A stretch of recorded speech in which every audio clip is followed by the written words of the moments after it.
Alô, comunidade, eu sou o Rodrigo Viana e esse é o ICL Urgente, sempre às 5 horas da tarde, com as principais notícias do Brasil e do mundo. E sempre com a gente, a Laura Couto, na redação, na Central de Apurações do ICL. Boa tarde, Laura. Boa tarde, Rodrigo. Boa tarde para você que está nos assistindo pelos canais do Instituto Conhecimento Liberta e Eduardo Moreira no YouTube.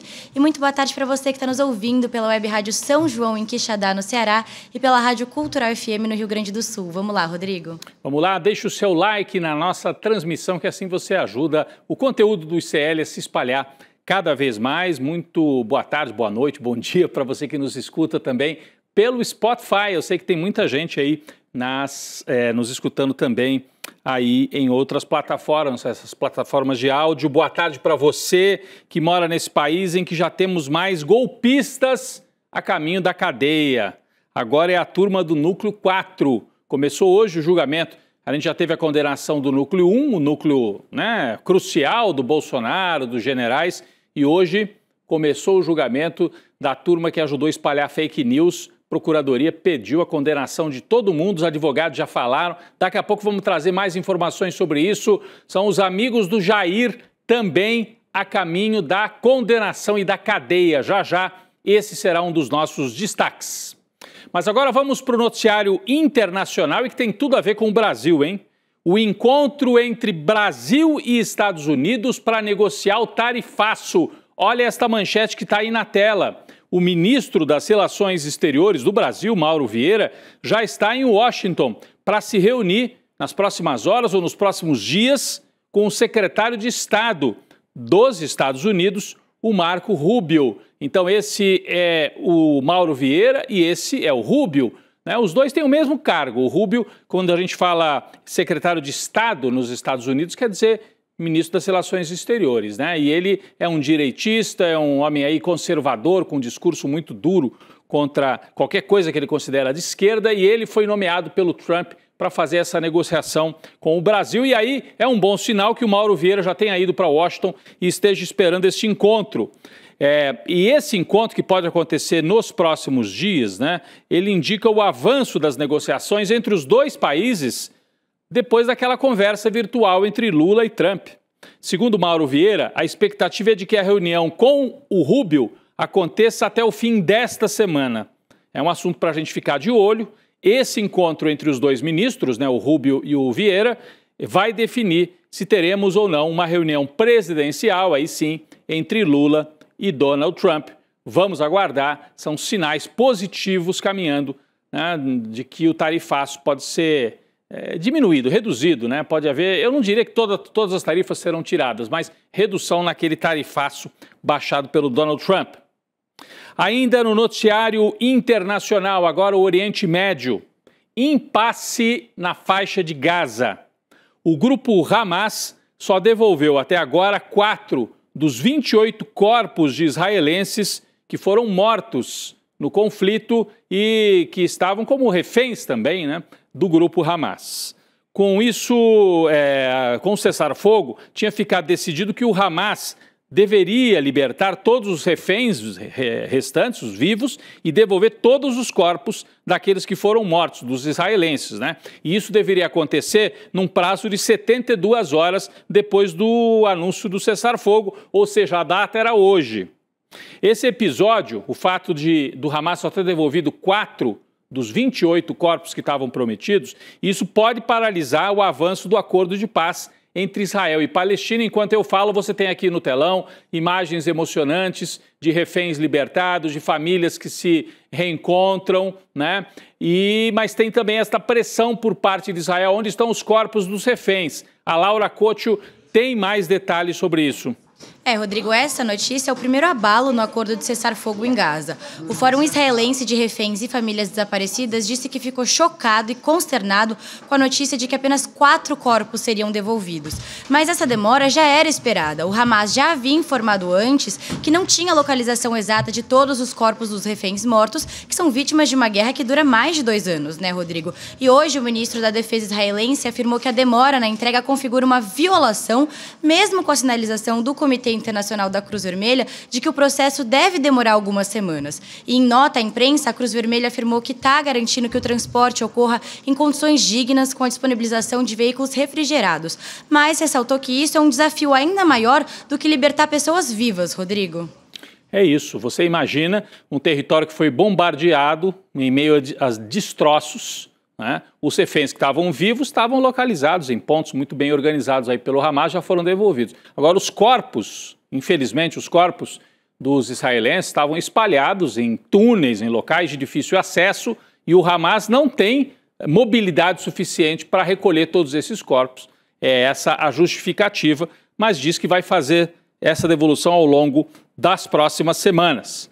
Bom, em resposta a esse fato, né, de que só foram devolvidos alguns dos corpos, e o que seria uma quebra de acordo, Israel decidiu limitar a entrada de ajuda humanitária em Gaza, como se eles precisassem de uma desculpa para fazer isso. Estavam fazendo desde o começo do massacre aí, né? Estavam limitando a entrada de comida e de remédios. Mas agora, com a justificativa de que não devolveram rapidamente os corpos. O governo israelense vai permitir a entrada de apenas 300 caminhões lá na faixa de Gaza, metade do número previamente acordado. Aí, depois dessa pressão, o Hamas afirmou que vai entregar mais 4 corpos ainda na noite desta terça-feira. É mórbido demais, é terrível, mas muito mais do que essa notícia, que é terrível para as famílias. Terrível é saber que 70 mil pessoas foram assassinadas por Israel e o território foi transformado num monte de escombros. É tudo terrível, na verdade. É tudo terrível.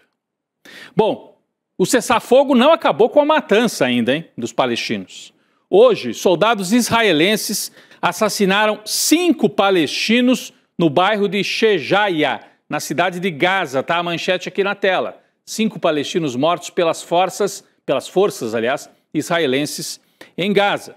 Bom, as forças de Israel confirmaram essas mortes, alegando que os suspeitos, conhece essa no Brasil? A polícia vira e mexe e fala, matamos, mas eram suspeitos. Então, para os israelenses, qualquer palestino é suspeito e toma tiro. Bom, as forças de Israel confirmaram as mortes, alegando que os suspeitos se aproximaram demais da linha de recuo, onde as tropas de Israel estavam posicionadas nesta primeira fase do acordo de paz. Além disso, segundo a rede de TV Al Jazeera, um grupo de palestinos ficou ferido por fogo dos soldados israelenses na área de Halawa, em Jabalia, uma outra localidade ali na faixa de Gaza. Ou seja, a brutalidade não acabou, é brutal que os corpos não sejam devolvidos e é brutal que o exército israelense, de forma covarde, siga matando civis em pleno cessar-fogo na faixa de Gaza. Bom, vamos voltar para o acordo de paz. A recuperação e a reconstrução de Gaza pode custar ao menos 70 bilhões de dólares. É isso mesmo, Laura? Ajuda a gente a entender o que significa isso em reais, né? O tamanho desta reconstrução lá na faixa de Gaza. Pois é, Rodrigo, aparentemente custa caro reconstruir uma região inteira onde vivem mais de 2 milhões de palestinos, né? Mas esse montante de 70 bilhões de dólares, é aproximadamente 382 bilhões de reais, foi levantado pela Organização das Nações Unidas, a ONU, que divulgou um relatório hoje estimando o valor da reconstrução. Ainda que o dinheiro seja levantado, Rodrigo, o processo dessa reconstrução pode demorar décadas. Afinal, a faixa de Gaza está completamente devastada depois de 2 anos de matança e bombardeios, né? E só para a gente ter uma noção, Rodrigo, o conflito gerou cerca de 55 milhões de toneladas de entulho, o que equivale a 13 vezes o número das pirâmides de Gizé no Egito, Rodrigo. E segundo a ONU, diversos países árabes, países europeus, o Canadá e os Estados Unidos sinalizaram disposição para contribuir com esse financiamento. Mas o Trump não citou Israel entre as nações que se envolveriam nessa empreitada aí de reconstruir Gaza, Rodrigo. Enquanto você falava, a gente assistia algumas imagens desses montes de entulho em que foram transformados os prédios lá na faixa de Gaza. Vou até virar para cá e a gente tem os montes de entulho e tem Gaza como era antes, né? A gente tem que lembrar que é uma região à beira-mar ali no Mediterrâneo. Enquanto a Laura falava, passavam algumas imagens do que era a faixa de Gaza antes dessa destruição, dessa tentativa de extermínio, de tornar a vida inviável para os palestinos, essa tentativa promovida pelo Estado fora da lei, que é o Estado conduzido por Benjamin Netanyahu. Bem, nós vamos seguir acompanhando os desdobramentos, vamos seguir acompanhando esse drama da devolução dos corpos e também as mortes que Israel ainda continua promovendo com essa matança lá na faixa de Gaza, torcendo para que isso não impeça o avanço do cessar-fogo. Vamos lá. Vamos voltar aqui para o noticiário brasileiro. A primeira turma do STF começou hoje o julgamento da ação penal contra o núcleo 4 da trama golpista, também conhecido como núcleo da desinformação. Era a turma que espalhava fake news, ou então que fazia ameaças a militares, mandava mensagens, a mando, segundo as investigações, do Braga Neto, que mandava a turma lá de baixo, pressiona o general para que ele possa aderir ao golpe. Então tinha tudo isso. Esse pessoal é que está sendo julgado agora, o núcleo 4. É o segundo grupo a chegar na etapa final do julgamento. São 7 réus, acusados de propagar notícias falsas sobre o processo eleitoral, promover ataques virtuais às instituições e ataques às autoridades em 2022. Entre as autoridades, os então comandantes do Exército e da Aeronáutica, que, como eu disse, eram pressionados por essa turma, eram chamados de generais melancia, porque não queriam aderir ao golpe, né? Eram verde e amarelo por fora, mas eram vermelhos por dentro. Era o que diziam os bolsonaristas e mandavam espalhar e bater nos militares que não estavam aderindo ao golpe, né? Tudo isso vai a julgamento. Vamos conferir quem são os 7 réus desse núcleo 4? Alguns você já ouviu falar. Aí, Ailton Moraes Barros é um ex-major do Exército. Ângelo De Nicoli, major da Reserva do Exército. Esse aqui é civil, Carlos César Moretson Rocha, presidente do Instituto Voto Legal, aquele que foi contratado pelo Partido Liberal do Valdemar Costa Neto para espalhar a mentira de que as urnas eram sujeitas a fraude. Curioso, né? Ele vai a julgamento e o Valdemar, que o contratou, não está sendo julgado. Mas ele está nesse grupo aqui também. Vamos virar a página? Tem mais 4 pessoas aqui nesse núcleo 4. Giancarlo Rodrigues, que é subtenente do Exército. Guilherme Almeida, tenente-coronel do Exército Brasileiro. Marcelo Bormevê, agente da PF. E Reginaldo Abreu, coronel do Exército. Você vê que é um festival de militares, principalmente, um agente da Polícia Federal e o único civil ligado a esse instituto que espalhava mentiras a soldo do partido do Bolsonaro e está sendo julgado também. Bom, eles respondem pelos seguintes crimes: organização criminosa armada, tentativa de abolição violenta do Estado Democrático de Direito, golpe de Estado, dano qualificado pela violência e grave ameaça e deterioração do patrimônio tombado. São os mesmos 5 crimes pelos quais foram condenados Bolsonaro e aqueles outros do núcleo 1. A Laura Couto tem mais informações sobre a sessão de hoje no Supremo. Laura. Rodrigo, essa sessão na primeira turma do Supremo começou hoje às 9 da manhã e terminou agora há pouco. O Procurador-Geral da República, Paulo Gonet, pediu a condenação dos 7 réus, argumentando que o grupo dos acusados atuou no campo da guerra informacional para disseminar desconfiança sobre as urnas eletrônicas e antes das eleições presidenciais de 2022. O Gonet disse o seguinte, Rodrigo, abre aspas, no caso dos réus desse núcleo, responsável pela campanha de desinformação, ficou claro o impacto do seu comportamento para o desfecho violento do 8 de janeiro de 2023. A sessão de hoje, Rodrigo, ainda contou com a leitura do parecer do relator, o ministro Alexandre de Moraes. E como destaque, eu trouxe uma fala dele, ele disse o seguinte, abre aspas, os réus propagaram sistematicamente notícias falsas sobre o processo eleitoral e realizaram ataques virtuais às instituições e também a autoridades que ameaçavam os interesses da organização criminosa. Rodrigo, a sessão agora vai ser retomada só na terça-feira da próxima semana, dia 21 de outubro, já com os votos dos ministros. Muito bem, aí está o resumo trazido pela Laura. Então, hoje, PGR fez a fala final, né? Os advogados falaram e o Alexandre de Moraes já apresentou o relatório, não é o voto ainda. Como disse a Laura, o voto fica para terça-feira da semana que vem. Os 5 ministros da primeira turma vão votar. Até o momento, somente os réus do núcleo 1, formado pelo ex-presidente Bolsonaro e mais 7 pessoas, foram condenados. Além do núcleo 4, que está sendo julgado agora, e do núcleo 1, que já foi, ainda faltam os núcleos 2 e 3. O julgamento do núcleo 3 está marcado para começar no dia 11 de novembro.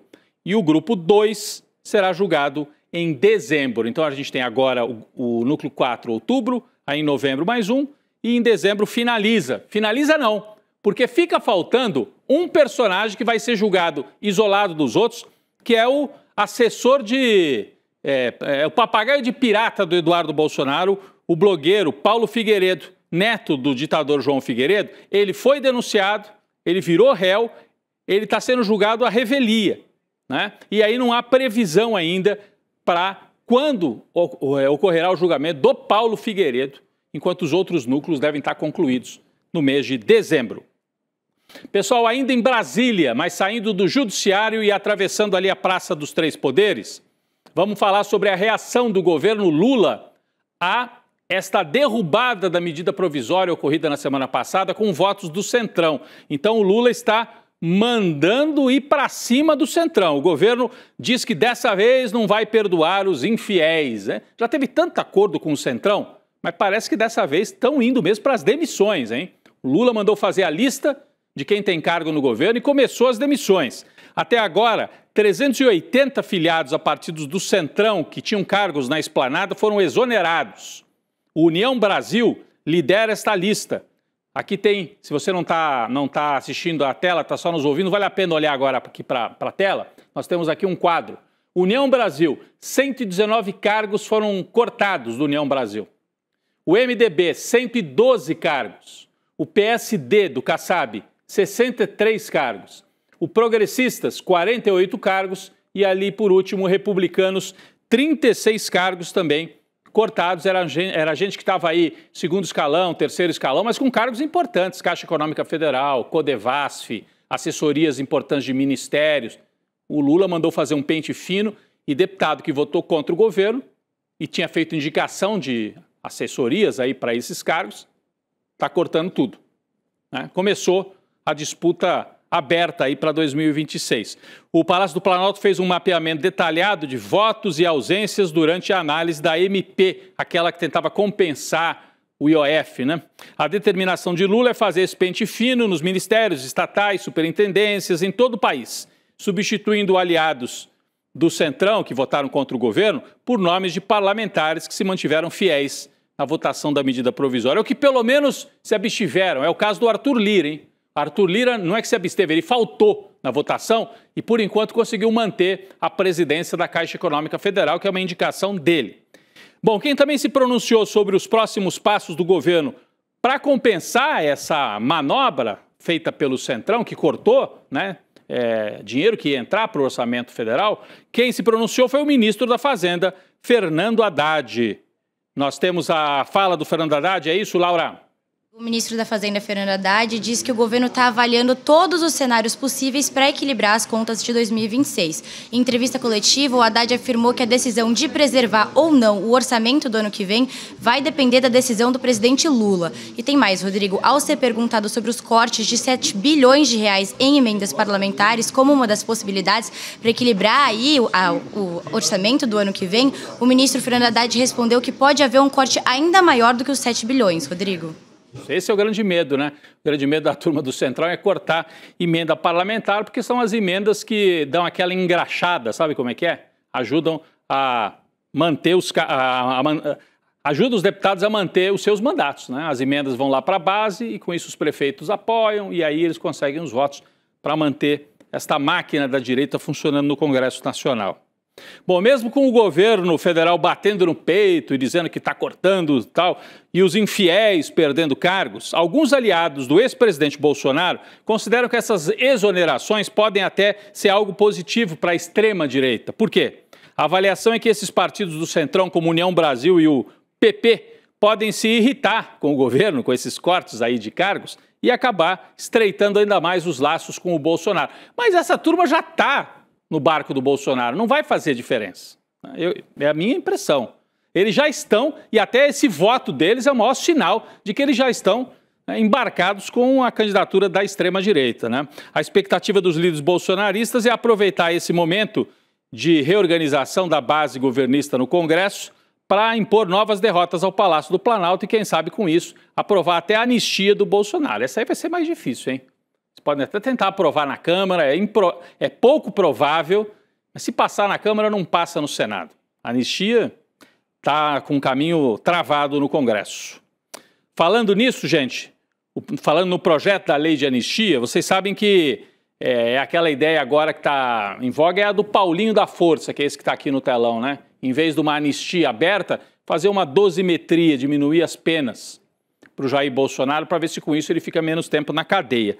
Essa proposta está fora da pauta da Câmara dos Deputados por enquanto, não tem consenso. Nas últimas semanas, o Paulinho da Força tentou achar um meio termo para o projeto de lei, mas está esbarrando na intransigência dos bolsonaristas que dizem é anistia total ou nada. Aí ele não consegue costurar os apoios para essa meio anistia que ele está tentando fazer. Com isso, o projeto ficou sem sustentação política. Parece que agora o Paulinho da Força vai para a última tentativa. É isso, Laura? Essas semanas de negociações e reuniões de bastidores não foram suficientes para o deputado Paulinho da Força chegar num consenso em relação ao projeto de lei da anistia, que agora a gente chama de dosimetria, né? Mas hoje o relator vai apostar numa última tentativa e vai apresentar o texto final para os líderes partidários para, quem sabe, viabilizar a votação até o fim do ano que vem. Essa nova proposta, reformulada, propõe diferenciar os participantes dos atos golpistas entre influenciáveis, que teriam participado de forma mais passiva, e organizadores e financiadores, que, por sua vez, não teriam direito à redução da pena. O Paulinho da Força acredita que essa proposta não configura anistia nem interferência no judiciário. Mas, caso ele não consiga apoio até o fim da semana, o projeto deve ser engavetado e, consequentemente, perder espaço aí na agenda política, que vai ficar tomada pelas disputas eleitorais do ano que vem, Rodrigo. Pois é, a gente acabou de falar, né? Assim, ainda nem terminou, Laura, o julgamento dos núcleos, né? Aliás, o Bolsonaro ainda nem fez os últimos recursos, ele está condenado. Mas ainda falta o acórdão ser publicado, ele vai fazer os tais dos embargos de declaração, os outros núcleos ainda estão sendo julgados e os caras estão querendo arrumar uma anistia totalmente fora de hora. As pesquisas mostram que 2/3 dos brasileiros, ou talvez até um pouco mais, estão contra esse projeto de anistia. Os bolsonaristas se desgastam insistindo nisso e o Paulinho da Força tenta achar um meio termo que também não está saindo do lugar. É muito provável que a gente termine o ano e isso vai ser bom para o Brasil, sem essa anistia e sem nenhuma dosimetria também, como diz lá o Paulinho da Força. Mas ainda falando no Supremo Tribunal Federal, o ministro Luiz Roberto Barroso formalizou o pedido de aposentadoria antecipada da Corte. A saída oficial foi marcada para o próximo sábado, dia 18. Então ele formalizou hoje, ele já tinha avisado que faria, mas formalizou o pedido, só fica no Supremo até sábado, dia 18. Que pressa, hein, Barroso? Está com pressa para ver se não cai naquelas sanções dos Estados Unidos, se pode frequentar lá o apartamento da família, né? Acho que ele tem apartamento lá, o filho tinha emprego em banco lá nos Estados Unidos. Está com pressa o Barroso para cair fora do Supremo. Aos 67 anos, ele poderia permanecer no STF ainda por mais 8, até 2033, quando completaria aí sim os 75 anos de idade, que é a data limite, a idade limite para aposentadoria compulsória. Antes de deixar o cargo, Barroso deve aproveitar os últimos dias no Supremo para retomar processos que estavam suspensos a seu pedido. Entre eles, a ação que trata da descriminalização do aborto até a 12ª semana de gestação. O ministro também já revelou que, após a aposentadoria, pretende lançar um livro de memórias e se dedicar à vida acadêmica e aos estudos. Enquanto isso, e aí é o mais importante, Lula já está de volta ao Brasil e vai iniciar as conversas para escolher o substituto de Barroso. A gente já falou bastante disso aqui nos últimos dias, mas vamos relembrar. Os nomes mais cotados são do advogado-geral da União, Jorge Messias, o ex-presidente, né, do Senado, Rodrigo Pacheco, que é do PSD e é de Minas Gerais, e ainda existe uma pressão, uma justa pressão, para que Lula indique uma mulher, já que só há uma entre 11 integrantes do Supremo Tribunal Federal. O Messias, vocês sabem, tem um perfil de defesa dos trabalhadores, é contra a pejotização, não tem o perfil liberal, como tem o Barroso, que é a favor das empresas, pejotizar tudo, acabar com lei trabalhista. O Rodrigo Pacheco, se for essa a escolha do Lula, teria um perfil mais parecido com o Barroso, liberal em temas da política, defesa da democracia, mas não vai defender trabalhador e vai ficar do lado dos empresários. Então, o Messias parece ser o nome mais apropriado para esse momento, ou então uma mulher progressista, como pedem vários documentos aí lançados por advogados e advogadas Brasil afora. Pessoal, teve um apagão nessa madrugada, nesta terça-feira, em boa parte do Brasil, hein? Milhões de brasileiros foram surpreendidos por uma queda de energia que afetou 25 estados. Só Alagoas não confirmou a ocorrência. A falha deixou cidades de todas as regiões do país parcialmente sem luz, por períodos entre 10 minutos e 1 hora.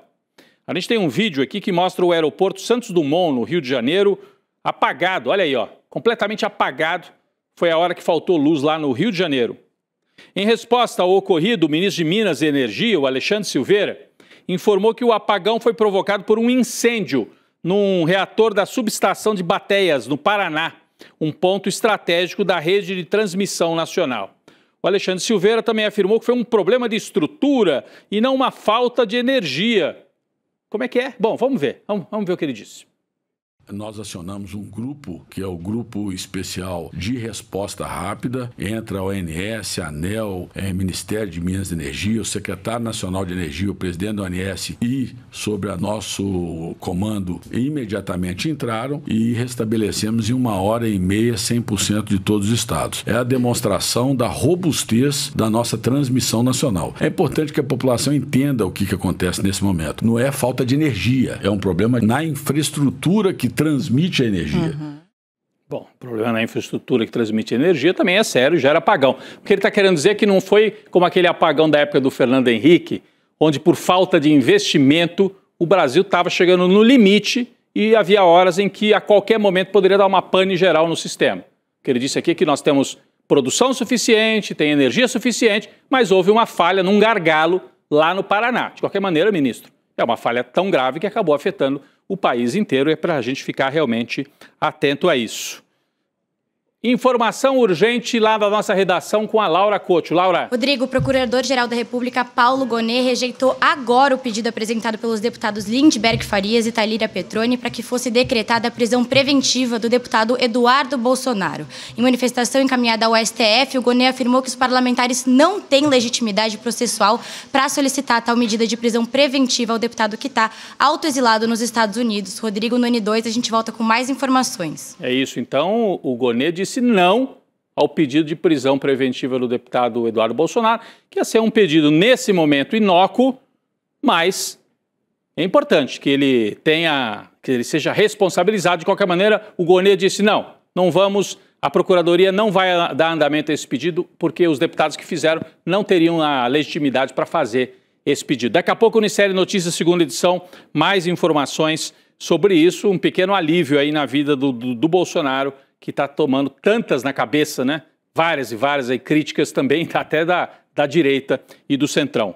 Pessoal, um almoço entre Milei e Trump hoje, hein? O presidente dos Estados Unidos se reuniu com o presidente da Argentina hoje lá na Casa Branca. O encontro acontece poucos dias depois de Trump confirmar o pacote financeiro de 20 bilhões de dólares para salvar a Argentina, ou seja, para salvar o Milei, né, tirar o Milei do buraco à véspera da eleição parlamentar lá na Argentina.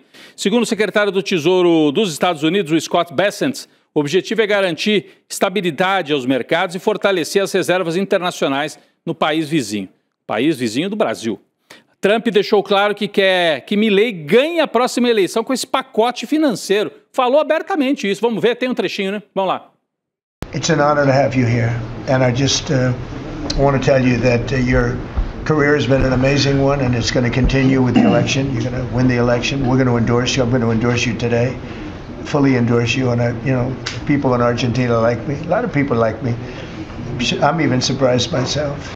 Você sabe, o Trump disse: as pessoas na Argentina gostam de mim, eu quero que o Milei ganhe a eleição. Depois ele viu que talvez tenha sido um pouco exagerado e fez uma pequena correção. O Trump disse assim: eu vou ajudar a Argentina pela filosofia comercial deles. Eu não vou rodar esse outro trecho, que é o Trump falando desse jeito amalucado dele, mas é como se ele dissesse assim: eu sou generoso, eu vou ajudar os governos por puro amor ao neoliberalismo, já que ele disse que é por uma questão aí filosófica que ele vai ajudar o governo do Milei, que está quebrando a Argentina, um governo fantoche dos Estados Unidos. Lembra muito, né, o que acontecia com as ditaduras aqui na América Latina nos anos 60 e 70. Com isso, eu faço mais uma vez aqui a lembrança, né? Você que está acompanhando o que acontece lá na Argentina, o ICL trouxe, a semana passada, o documentário Vai para a Argentina, Carajo, em que o Eduardo Moreira percorre as ruas, entrevista as pessoas, jornalistas, economistas, gente que gosta do Milei também foi entrevistada. Então você tem a chance de assistir de novo. Se você não assistiu, tem o replay rolando aí. Você digita iclurgente.com.br e o replay está liberado para você acompanhar esse documentário dirigido pela Juliana Baroni e pelo Fabian Restivo com o Edu Moreira, né, caminhando lá pelas ruas, mostrando muito povo na rua. É um documentário que dá muito a temperatura e a vivacidade das ruas lá na Argentina, nesse momento de crise no país vizinho. É isso, fica o convite, você se inscreve em iclurgente.com.br. Obrigado, Laura, mais uma vez, né, por trazer as informações, inclusive essa de última hora. Por enquanto, a PGR não vai pedir a prisão do Dudu Bananinha. Valeu, Laura. Valeu, Rodrigo. Até amanhã. Até amanhã. Vem aí o ICL Notícias, segunda edição, com a Gabi Varela. Eu vi ali, tá o Arbex ali na nossa redação convidado. Será que ele vem aqui ao vivo no estúdio? Pode ser, vamos lá. Então, daqui a pouco o N2, eu estarei por lá também. Valeu, obrigado. Sucesso estrondoso. Milhares de pessoas assistiram o nosso documentário Vai pra Argentina e entenderam por quê Javier é hoje a maior fake news do planeta. Se você não assistiu o lançamento, uma boa notícia para você. A gente liberou por mais alguns dias o replay do filme. Então, se você quiser assistir a uma sessão gratuita desse filme, você tem poucos dias. Juntar sua família, seus amigos e assistir. Sugestão minha? Assiste. Você vai ver um mito cair diante dos seus olhos. Bom filme. Olá, eu sou a Juliana Baroni e tô aqui para te fazer um convite. Toda terça-feira às 19 horas tem o Precisamos Conversar, um programa de debates feminino. A gente tem que ver, tem que analisar. Ninguém tá querendo defender causas. Elas defendem algo até a página B. Foi mais ou menos uma cama. Aqui no Instituto Conhecimento Liberta e também nos canais do Eduardo Moreira. Então, você não pode perder. Um beijo, até lá!